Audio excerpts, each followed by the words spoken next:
Small businesses are the lifeblood for all communities, not just Prince George. This is where the entrepreneurial spirit meets the economy, meets the cultural and life of the community in so many ways. We have Studio Fair here in Prince George the first weekend of every November, and yes, it's it's all about the artisans and that. You look at what it really is. It's a small business fair made up of people who have who are really good at their craft and have set up a business to create their products and then sell them to consumers. That is the essence of small business. So small business touches every part of our community in so many different ways. And when I say small business, I mean small and medium-sized business. These days, even a business with 10 employees is considered a small to medium-sized business.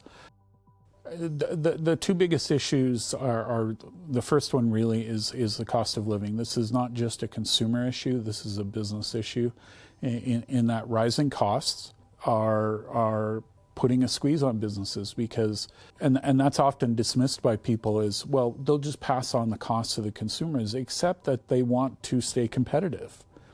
And then the second part is then the government regulation piece, right? That red tape piece that we always hear.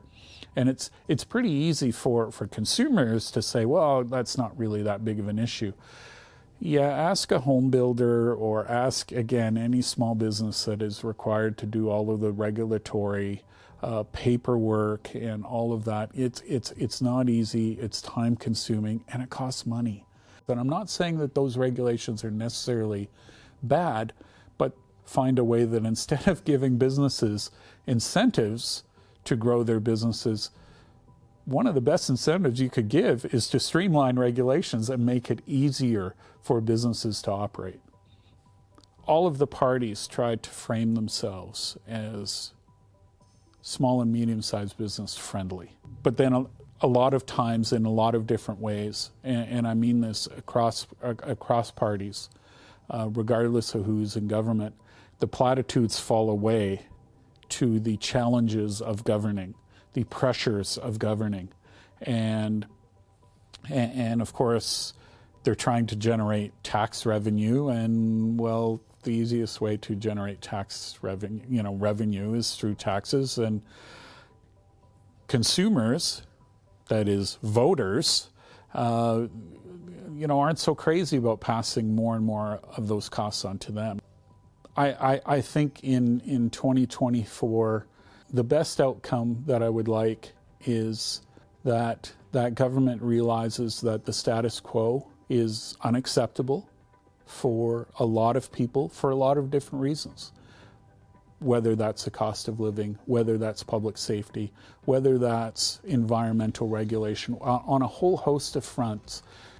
The current NDP government, if they're successful in forming government again, could be doing and should be doing better. If there is a new government, if there is a BC Conservative government, that government realizes that yes, some of their policy positions attracted voters, but that to also recognize, and this happens to so many parties in so many different ways, is that they were also elected not because the voters fell in love with them, but because they liked the NDP even less. And so to come at it with a real sense of humility in that they actually still have to earn the trust and respect of a significant portion of voters in the province, meaning that govern for all British Columbians, not just the folks who agree with you.